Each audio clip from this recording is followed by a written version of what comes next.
6வது பள்ளி பாடப்புத்தகம், அதாவது புதிய பாடப்புத்தகத்தில் நம்ம இன்றைக்கி முதல் பருவம் தான் பார்க்க போகிறோம். இந்த முதல் பருவத்திலே இந்த புக்கில் என்னென்ன இருக்குங்கிற பொருளடக்கம் வந்து நமக்கு முன்னவே கொடுத்துட்டாங்க. ஸோ அதில் என்னென்ன இருக்குன்னா, அது வந்து ஒரு 3 பாட்டாக பிரிச்சிருக்காங்க. ஒன்று மொழியை வந்து தமிழ்ங்கிற மொழியில் வந்து நமக்கு வந்து ஒரு 5 லெசன்ஸ் கொடுத்துருக்காங்க. இன்பத்தமிழ், தமிழ் கும்மி, வள்ளற் தமிழ், கனவு பழித்தது, தமிழ் எழுத்துக்களின் வகையும் தொகையும் அப்படிங்கிறது வந்து ஒரு இதாக கொடுத்துருக்காங்க. ஸோ செகண்ட் பார்ட் நமக்கு என்ன கொடுத்துருக்காங்கன்னா, இயற்கையை பற்றி கொடுத்துருக்காங்க. இயற்கை இன்பம்ங்கிற ஒரு டைட்டிலில் வந்து கொடுத்துருக்காங்க. சிலப்பதிகாரம், கான் நிலம், சிறகின் ஓசை, கிழவனும் கடலும், முதலெழுத்தும் சார்பெழுத்தும், திருக்குறள் அப்படி கொடுத்துருக்காங்க. ஸோ 3வது நமக்கு என்ன கொடுத்துருக்காங்கன்னா, எந்திர உலகம், அதாவது அறிவியல் தொழில்நுட்பம் பற்றி கொடுத்துருக்காங்க. ஸோ அறிவியல் ஆத்திச்சூடி, அறிவியலால் அல்வோம், கணியனின் நண்பன், மொழி பிறந்தது, மொழி முதல் இறுதி எழுத்துக்கள். ஸோ இந்த மாதிரி நமக்கு 3 டாப்பிக்காக கொடுத்துருக்காங்க. அதில் இன்றைக்கி நம்ம வந்து மொழி பற்றி தான் நம்ம பார்க்க போகிறோம். தமிழ் தேன் அப்படிங்கிற பகுதி தான் நம்ம பார்க்க போகிறோம். ஸோ ஃபஸ்ட்டு லெசனுக்குள்ளே போய்க்கலாம். தமிழ் தேன் அப்படிங்கிறது ரொம்ப இம்பார்ட்டன்ஸ் மட்டும் நம்ம பார்த்துக்கலாம். ரொம்ப வள கொலன்னு படிக்காமல் இம்பார்ட்டன்ஸ் மட்டும் எது எந்தெந்த பேசிக்ஸாக நமக்கு எக்ஸாம்ஸில் கேட்பாங்க அந்த மாதிரி மட்டும் பார்த்துக்கலாம். தமிழ் தேனில் நமக்கு என்ன கொடுத்துருக்காங்கன்னு பார்ப்போம். ஃபஸ்ட்டு வந்து இன்பத்தமிழ். இந்த பாடல் வந்து பாரதிதாசன் எழுதிய ஒரு பாடல். ஸோ ஃபஸ்ட்டு நம்ம பாடல் வந்து நீங்கள் ஜஸ்ட்டு ரீட் பண்ணி பார்த்துக்கோங்க. பிகாஸ் அந்த பாடல் வந்து நமக்கு லைன்ஸ் ஆல்ரெடி தெரியும். லைன்ஸ் நமக்கு கொடுத்து கேட்பாங்க.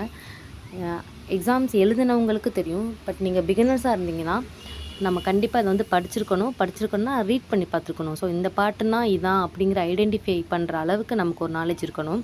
ஸோ ஃபஸ்ட் நான் ஒன்ஸ் ரீட் பண்ணிக்கிறேன். ரீட் பண்ணிவிட்டு இதுலேருந்து எப்படி கொஷின் கேட்கலாம் அப்படின்னு பார்க்கலாம். தமிழுக்கும் அமுதென்று பேர், அந்த தமிழ் இன்ப தமிழெங்கள் உயிருக்கு நேர். தமிழுக்கு நிலவென்று பேர், இன்ப தமிழெங்கள் சமூகத்தின் விளைவுக்கு நேர். தமிழுக்கு மனமென்று பேர், இன்ப தமிழெங்கள் வாழ்வுக்கு நிருமித்த ஊர். தமிழெங்கள் இளமைக்கு பால், இன்ப தமிழ் நல்ல புலமைக்கு புலவர்க்கு வேல். தமிழெங்கள் உயர்வுக்கு வான், இன்ப தமிழெங்கள் அசதிக்கு சுடர் தந்த தேன். தமிழெங்கள் அருவிக்கு தோல், இன்ப தமிழெங்கள் கவிதைக்கு வைரத்தின் வாள்.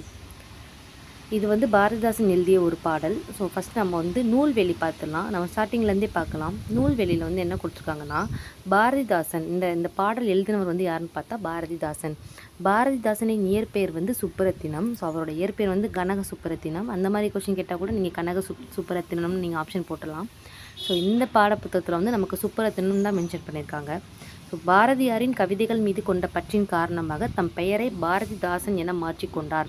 தம் கவிதைகளில் பெண் கல்வி, கைம்பெண்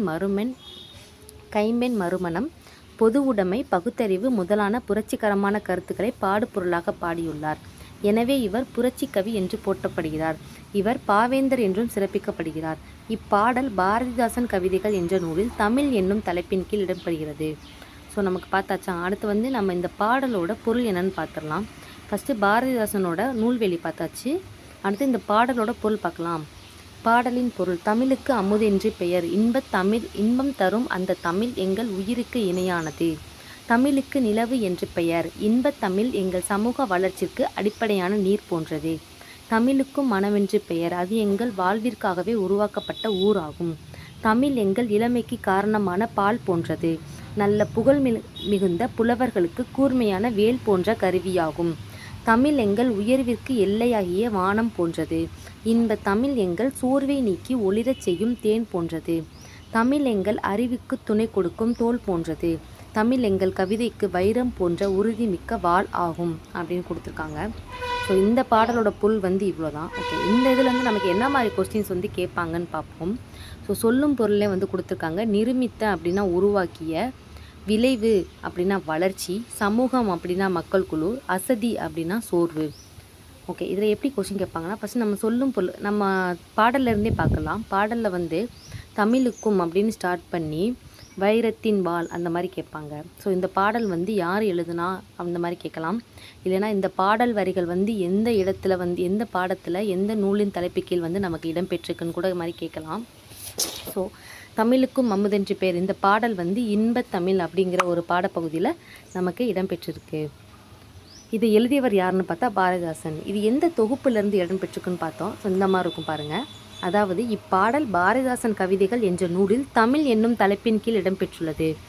அப்போது இந்த பாடலோட லைன் எடுத்து இது எந்த நூலில் எந்த தலைப்பின் கீழ் இடம்பெற்றுள்ளது அந்த மாதிரி கேட்கலாம். அதாவது பாரதிதாசன் கவிதைகளில் இந்த நூலில் பாரதிதாசன் கவிதைகள் என்ற நூலில் வந்து தமிழ் என்னும் தலைப்பின் கீழ் இந்த பாடல் வந்து இடம்பெற்றிருக்கு. இப்படியும் கூட கேட்கலாம். சொல்லும் பொருள் வந்து நமக்கு டைரெக்டாக வந்து நிருமித்த அப்படின்னா என்ன பொருள் அப்படின்னு கேட்க வாய்ப்பு இல்லாமல், ஸோ நிருமித்தது எங்கே இருக்குது பார்த்தீங்கன்னா, இந்த பாடலில் 3வதுல இருக்குது. அதாவது தமிழுக்கு மனமென்று பெயர், இன்ப தமிழெங்கள் வாழ்விக்கு நிருமித்த ஊர்னு கேட்டிருக்காங்களாம். ஸோ இந்த லைனை அப்படியே கொடுத்து நிருமித்தங்கிறத மட்டும் மென்ஷன் பண்ணி இதற்கான பொருள் என்ன அப்படின்னு கேட்பாங்க. ஸோ விளைவு அப்படி அந்த மாதிரி அந்த பாடல் லைனை கொடுத்து இந்த விளைவுக்கான பொருள் என்ன அப்படிங்கிற கேட்கறதுக்கான வாய்ப்பு இருக்குது.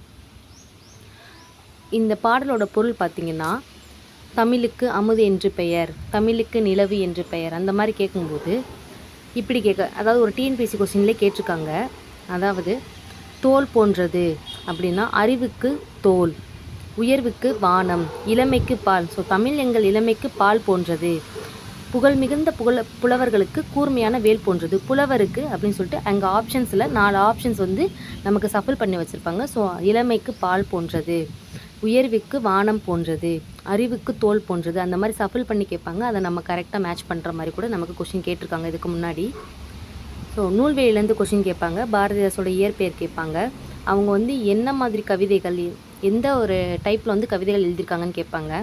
பெண் கல்வி, கைம்பெண் மறுமணம், பொது உடைமை, பகுத்தறிவு, ஸோ இந்த மாதிரி புரட்சிகரமான கருத்துக்களை தான் வந்து பாரதிதாசன் வந்து எழுதியிருக்காங்க. அதனால் இவங்க வந்து புரட்சி கவி அப்படிங்கூட நம்ம கொஷினில் வந்து நமக்கு நிறைய மிஸ்டேக் பண்ணுவோம். அதாவது மகாகவி புரட்சி கவி வந்து பாரதியார், மகாகவிங்கிறது வந்து பாரதியார், புரட்சி கவி அப்படிங்கிறவர் வந்து பாரதிதாசன். ஸோ மகாகவி பாரதியார் நம்ம வந்து 2 பேரையும் போட்டு கன்ஃபியூஸ் பண்ணிக்குவோம். சப்போஸ் வந்து பாரதிதாசனை கொடுத்துட்டு இங்கே நமக்கு புரட்சி கவின்னு கேட்கும்போது நம்ம மகாகவி பாரதியாருங்கிறப்ப புரட்சி கவி பாரதியார் கூட எழுதி வச்சிடலாம். ஸோ ஆப்ஷனில் வந்து நமக்கு கன்ஃபியூஸ் ஆகும்.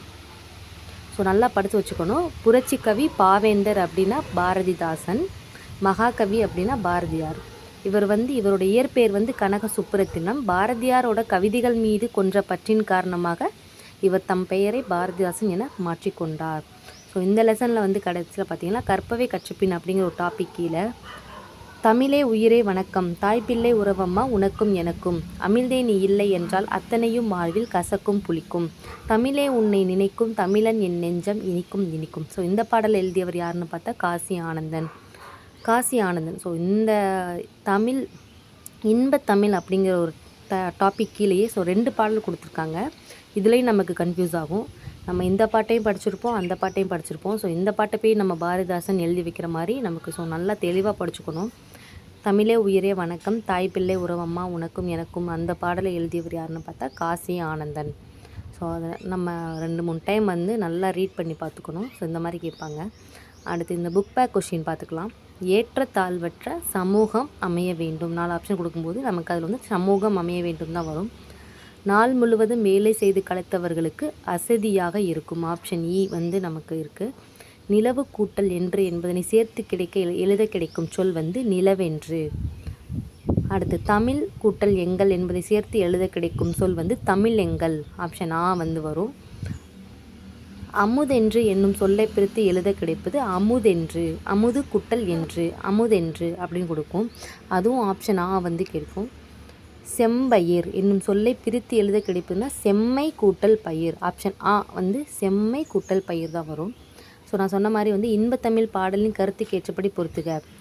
விளைவுக்கு நீர் போன்றது, அதாவது 3வது ஆப்ஷன். விளைவுக்கு நீர் போன்றது, அறிவுக்கு தோல் போன்றது 4வது ஆப்ஷன். இளமைக்கு பால் போன்றது, புலவருக்கு வேல் போன்றது. இந்த கொஸ்டின் ஆல்ரெடி டிஎன்பிஎஸ்சியில் ஆல்ரெடி கேட்டிருக்காங்க. ஸோ இதை பொறுத்த வரைக்கும் நமக்கு இந்த லெசன் பொறுத்த வரைக்கும் இவ்வளோ கேள்விகள் வந்து ஒரு 10 to 20 கொஷின் வந்து கேட்குறதுக்கான சான்சஸ் இருக்குது இந்த லெசன் பொறுத்த வரைக்கும்.